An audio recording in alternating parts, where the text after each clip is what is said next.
Well, welcome to this week's edition of Bolton In. No Koh Samui, no Thailand, but I have got a couple of legends that are kind enough to join me once again. No Adam McGrath, who's en route to Royal Ascot, the lucky bugger, and we're going to miss him this week, but we look forward to catching in and tuning in next week to see what is going on over in the UK. But we do say a very good evening to Laura Lafferty. Laws, how are you, buddy?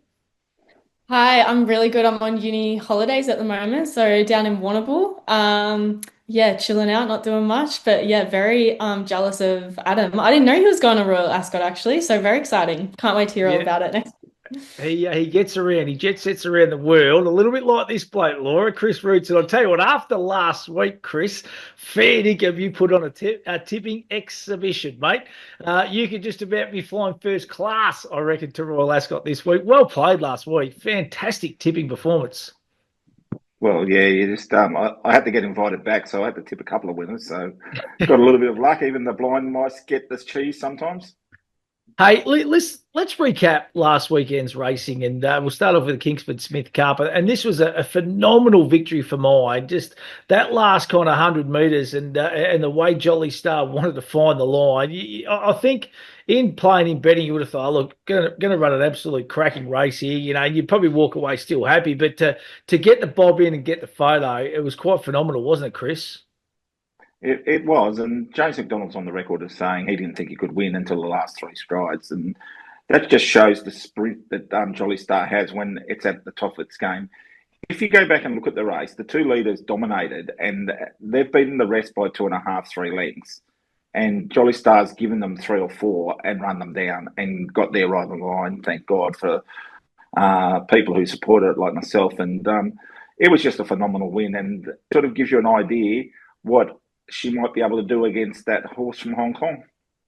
Yeah, and I think that's the exciting thing, isn't it? The match race coming up and possibly the Everest, I think, which will be huge. It'll bring people into the race again too, which I think there's a lot of talk and a lot of speculation, but I think it's going to be absolutely fantastic. Laura, from a ride point of view, J Mac, it was absolutely timed to perfection. I know he's probably not thinking that in the run, and he's probably thinking, oh, geez, I've got myself in trouble here, and I'm going to get absolutely crucified, but in the end sometimes. And when you're the best in the world, it pays off, doesn't it? Yeah, I'm glad you touched on that actually, because I reckon he won the race 200 meters out of the gates, actually, not the last 400, which where most races are won the first 200 meters of the race. If you can get him in a really good resting position early for them to finish off, he gave the horse every possible chance to finish off, and she did just that. But it's great watching James McDonald, and I think working for Palmerbet the last couple of months, I've been honing into a lot of jockeys as you've touched on, and it's been great learning curve actually.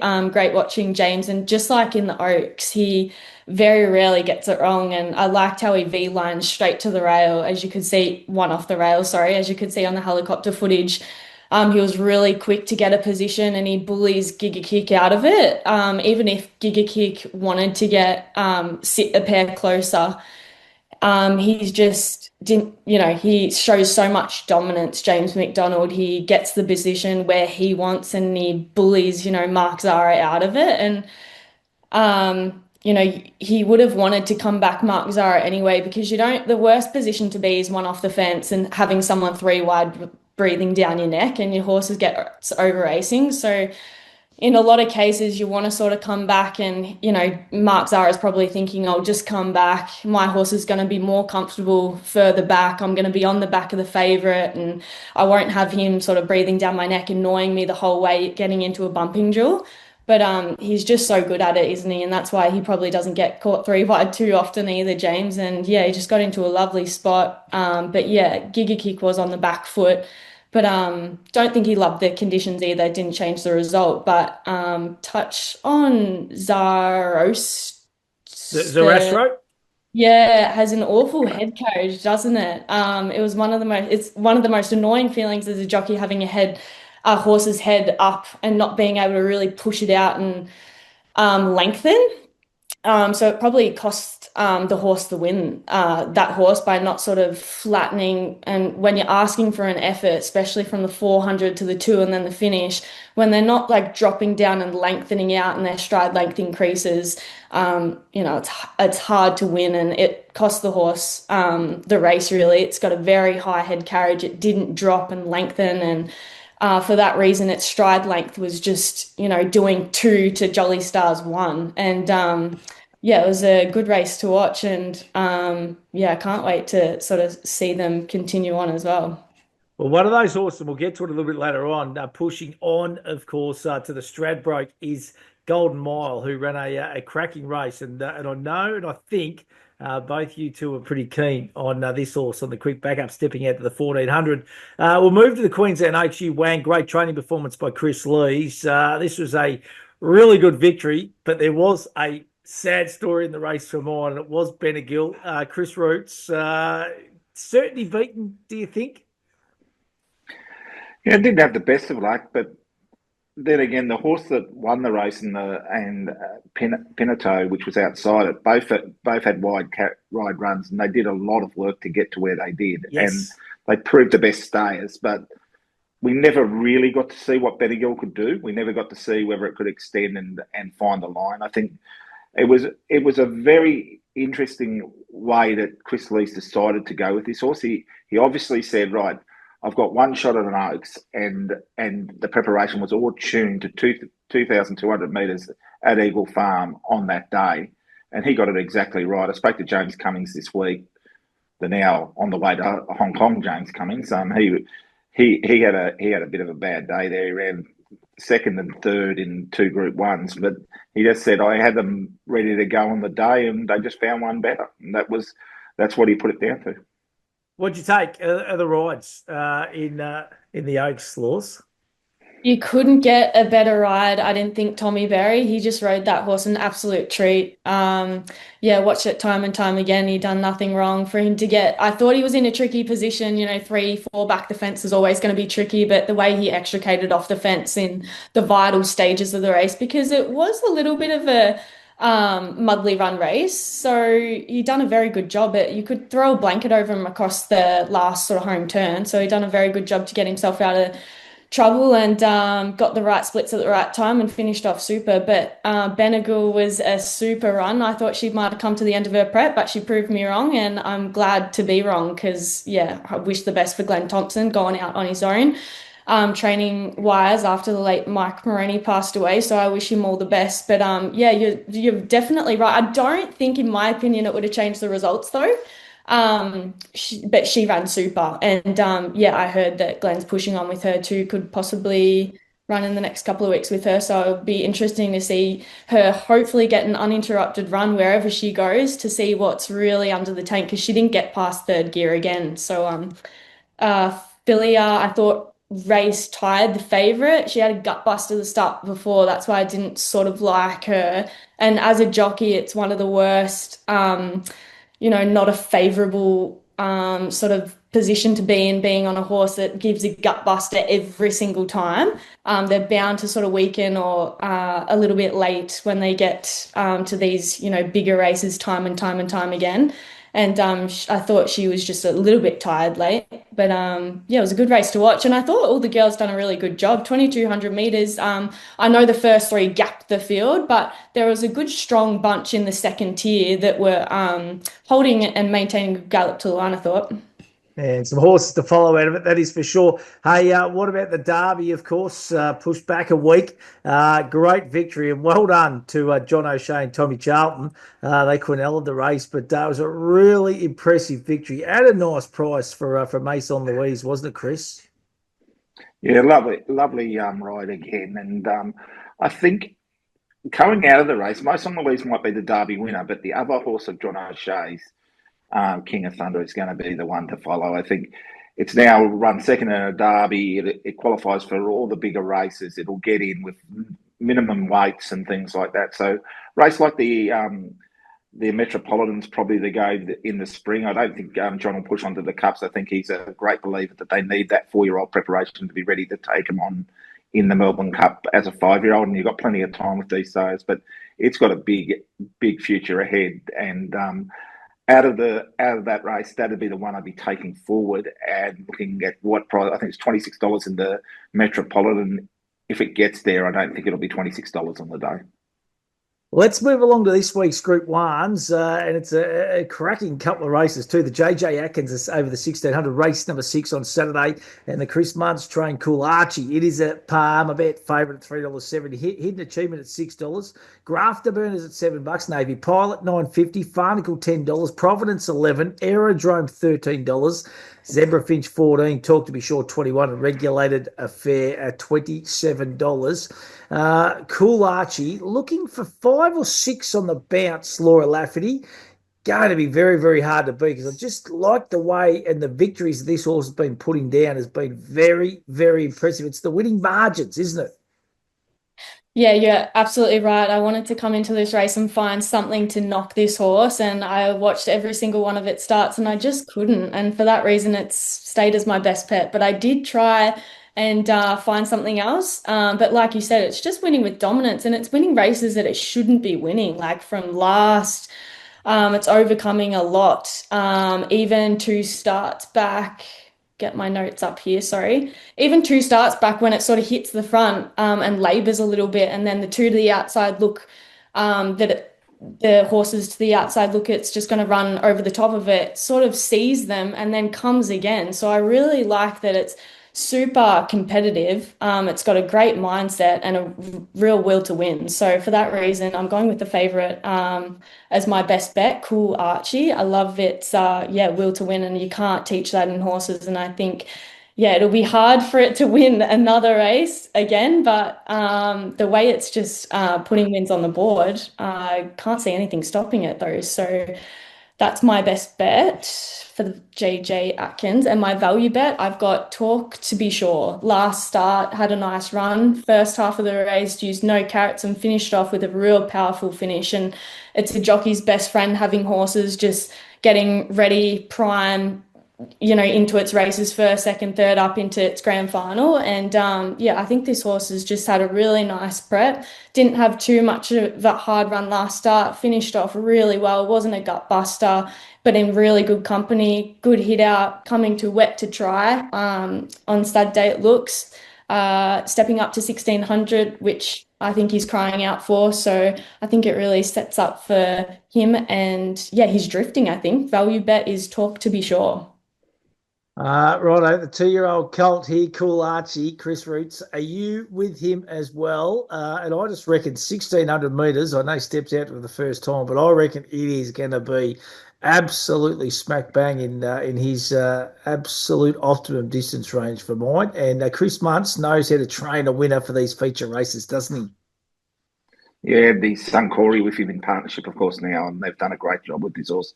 No one was talking about it at the beginning of the winter as the horse to beat in a JJ Atkins, but now he's a Wevy favourite. My concern with the form from Brisbane is it's all on wet tracks. It's all on very heavy tracks, and as Laura pointed out, they eventually come to the end of their run. And Cool Archie, his racing styles to get back and fly home. He absolutely loved those heavy tracks, but he's also won on a good track. You go back, there's a form reference where he just beat Talk to Be Sure early in this preparation. So you can make a good case for him. I'm going to go with the strength. I'm with James McDonald and Chris Waller once again. Chris Waller has won this race on 3 occasions. 2 of them, he has used the same race as the lead up, and that's the race that Hidden Achievement ran 3rd in. The other 2 weren't too bad horses. It was Press Statement and the Autumn Sun. So they were both undefeated when they got there, having had 2 runs in their preparations, and won both of them, and then went to Brisbane and won over the mile. And we know what they went on to do. They both won Caulfield Guineas. They were outstanding 3-year-olds as well. This bloke just has that look about him. His first run was in a maiden against the 3-year-olds. He ran second.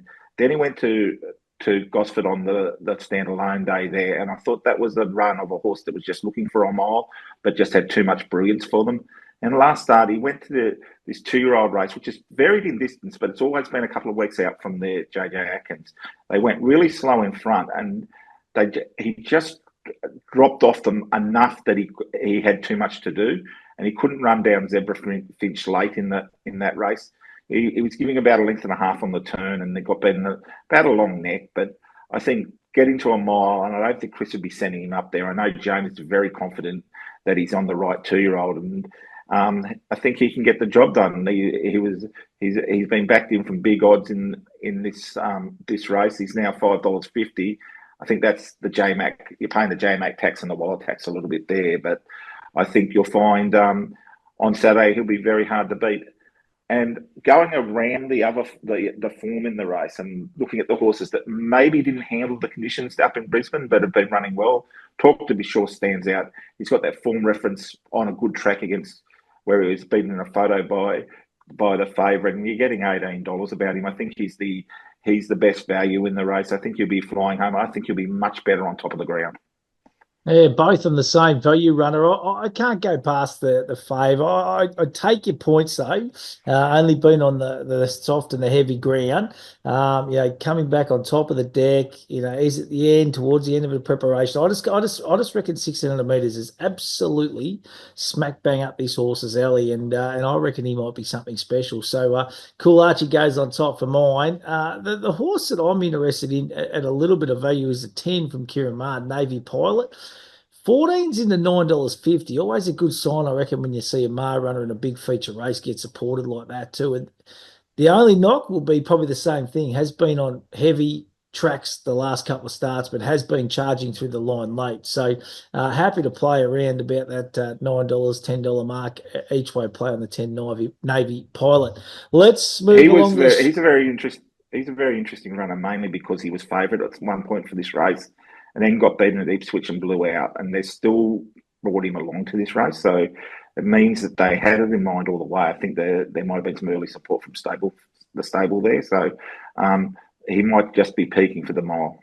Yeah, and I just, Ryan Maloney knows how to win a Group 1, how to win a feature up there in Queensland, and Kieran's obviously earmarked this horse and earmarked Ryan as the jock all the way along, which I reckon is a big tick as well. Hey, let's move along to the Stradbroke Handicap. It's race 8 over the 1400 metres, and the Palmer Bet Markets. War Machine is our favourite at $3.20. Golden Mile at $10. Rise of Dawn, $12. Komochi at $15. The Inflictor at $15, Rothfire at $16, Private Eye 17, the Instructor 18, Firestorm 20, Transatlantic at $21, and Front Page Good Victory last start at $23. Chris Roots, I'm going to come back to you, mate. You are super keen here on your selection in the Stradbroke. Yeah, I think big handicaps always you look for the weight for age form. The weight for age form gives you the best indication, and horses that are dropping in weight from weight for age races back to the handicap. And Golden Mile, you got to remember, he was a Caulfield Guineas winner, and he's outstanding value at $10. I don't think he'll start anywhere near that. I think they'll be a lot closer in the market, him and War Machine, when the race comes around. Now, the favourite, he's got probably the best form line in the world. Just take you back to the Golden Eagle. This horse ran 8th in the Golden Eagle. 2 internationals finished in front of him. They both run at Royal Ascot this week. Lake Forest and Lazak. Tom Kidden won an All-Star Mile. Macarena didn't come up, but was sold for $1.5 million at the Chairman's Sale at Inglis. Steffi Magnetica won the Doncaster. Port Lockroy won the Railway over in Perth. And Jolly Star, well, it's won a Newmarket and a Kingsford Smith Cup. They're the horses that finished in front of it. Yeah. When you start going through that form and you go, well, beating 3 lengths in that race isn't about bad form reference, but I know he got everything his own way. First, he's just come over the Hayes boys, but I'm just looking at him and just going, I don't think he's a $3 chance in a big handicap. I think he's more like a $4 or $5 chance. So I can't possibly be betting at that price. I think he's completely overplayed in the market. And I just think Golden Mile, he went to start, he failed, he come back, he's had 4 runs. He's had 2 runs in Brisbane. The first one, he drew the outside of 16 and went back and flew home for 3rd in the Victory Stakes. And as we talked about last week, he drew the outside again. This time they pushed the button on him, put him outside the lead as a Rastro, and he was still fighting there at the end. So, and he was only just beaten. It took Jolly Star, who's the best sprinter in Australia, to beat him. So I think this time he draws an inside gate. Jason Collett doesn't have to do any work. He'll just sit him in behind him. I think he'll launch and win. Love the confidence. Very confident. And my value in this race, it's, when I was going through it, I said, what are the Group 1 horses in this race? And Private Eye just stuck out to me. I think it's completely over the odds. It ran second in this race, and I reckon the Stradbroke it ran second in, where it was second to Alligator Blood and Rothfire ran third. It's the best Stradbroke this century, and he's only got 57. I think he's very well weighted. He goes like a bullet first up, so he's really worth a ticket, and I think he'll be in the firing line there at the end, somewhere around the finish, and hopefully he's just not beating the Golden Mile. It's a cracking race, isn't it? It's an intriguing affair. Laws, where are you heading with your best bet and your value bet in the Stradbroke Handicap? There is a lot of dimension to this race. When I first, like Chris, looked at War Machine, I just thought far too short, and I didn't have it in my picks at all. And Private Eye, I thought, I could go for it, but as the deeper I went into looking at the horses in this race, I was off Private Eye. Just because first up over 1200 I would, but first up over 1400 I'm not keen on. The speed map looks to race really fast, and there's a lot of good quality horses in this race, but over shorter trips. I was going to ask you that, actually. I was going to ask you both, because a lot of the speed is drawn really tricky gates. So I think there's going to be an absolute stack of speed in this race. Yeah, as my did a quick speed map, and yeah, like you, I've got a lot of speed, and a lot of them are from the sprinters of the race, which I think will be a query when they get up to 1400 as well. And a lot of the horses like Rothfire, Desert Lightning, Golden Mile, Payline, Front Page, they haven't won over 1400 meters in a period of 2 to 5 years. Some of these horses, so. I sort of come back to War Machine, and although it's probably too short for mine, but lucky I can't bet, so I don't really get involved with the money side of things. But I sort of come back to liking War Machine again because, he's proven over 1400 and with the most recent form over that distance as well. But it's a tricky race for mine. I'm not too confident with my picks this week for this race. And I was swapping and changing a lot. But I've gone with my best bet, War Machine. Like I said, I just like its recent form, proven track and trip. And my value bet, I'm cheating in this. Got two, which I want to mention. My value bet is Golden Mile, as Chris stated, and summed up perfectly. Narrowly beaten by Jolly Star, arguably the best sprinter in the land. So I couldn't look past Golden Mile. What else do I have here? Did have a bit of a gut buster, but it'll go from wet to dry, which I think it'll like 12 to 13. I probably 214. It's progressively getting over, which I think it'll appreciate once it gets 1400 Saturday. So it's progressively getting over further. It's not a dramatic step up in trip. That's my value bet. And just a quick mention, because I'm cheating and I'm all over the place in this race because there's just so much to look at. So many options, Yeah, with Rothfire, 7 years old, but shown last start, he's at the pinnacle of his racing still, narrowly beaten in Group 1, and had to do the hard work late. Probably it was a 1200 meter race, I'm fairly sure, but got caught wide and probably covered a lot more ground. So had 3 weeks between runs, probably being older. They want to keep him fresher as well. I think, he's probably, now that he's older, he probably might be looking for 1400, albeit he hasn't raced or won over 1400 in quite a while, as I touched on a number of these horses in this race have. But I like that it's 3 weeks between runs. He is getting older. The typical sort of progression is to sort of stretch him out a little bit further. But just at big odds, I thought Rothfire, and even Firestorm at massive odds at 51 kilos. How many selections does she want, Chris? There you go. You can tell her she doesn't punt. Yeah. By the time she filled out all the tickets, she did RSI. It's I one of won't those start races. either. It is one of those races, though. I think you're gonna definitely whack a few in. But I've sort of got War Machine. This preparation, I reckon this horse is absolutely flying. It has got a tricky gate, barrier 13, but it's only got 53 kilos on its back. It was good first up at Mornington, really good at Caulfield. Jimmy the Bear's franked that form since, obviously, and then good at Doomben last start, and 3 from 4 over the 1400 metres. I reckon as the track dries out a little bit, I reckon better on top of the deck as well. So yeah, happy to play. I reckon short enough though at that $3.10 mark. But yeah, War Machine, my on top selection, and my value selection is a horse, a local called Yellow Brick at about $34. Don't take any notice of the price or anything like that. This horse got some ability. It's 4 wins from 6 goes of the track and a couple of placings.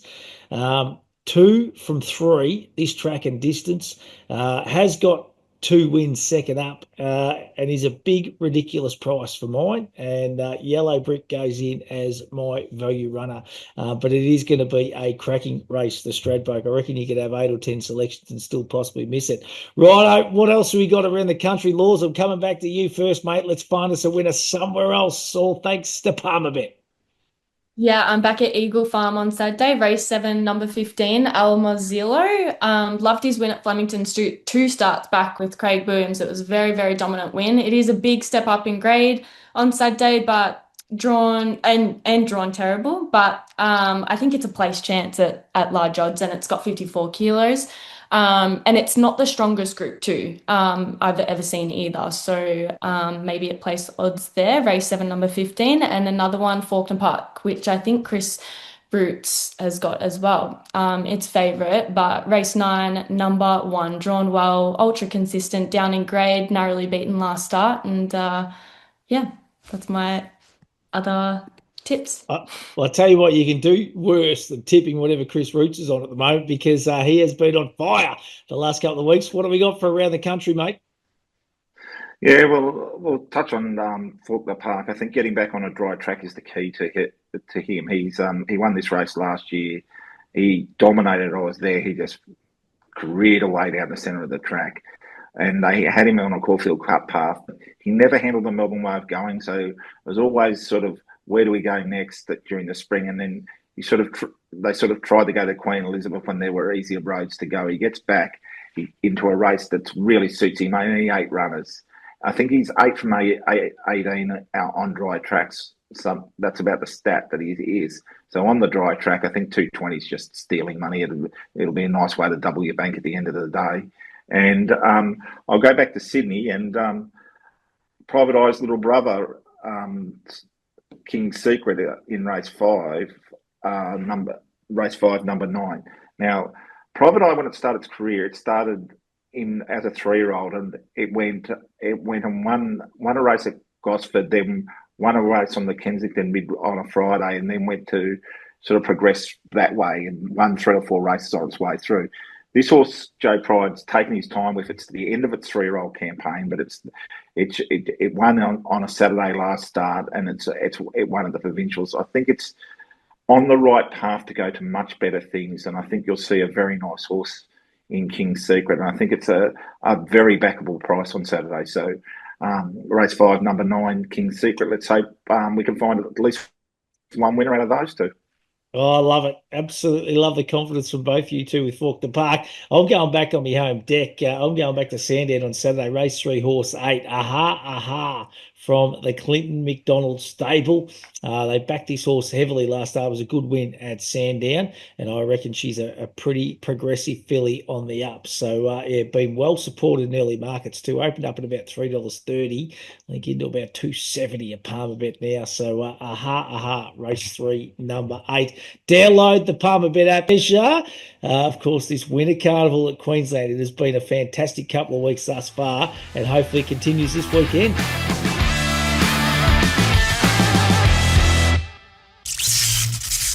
Think, is this a bet you really want to place? For free and confidential support, call the number on the screen or visit the website.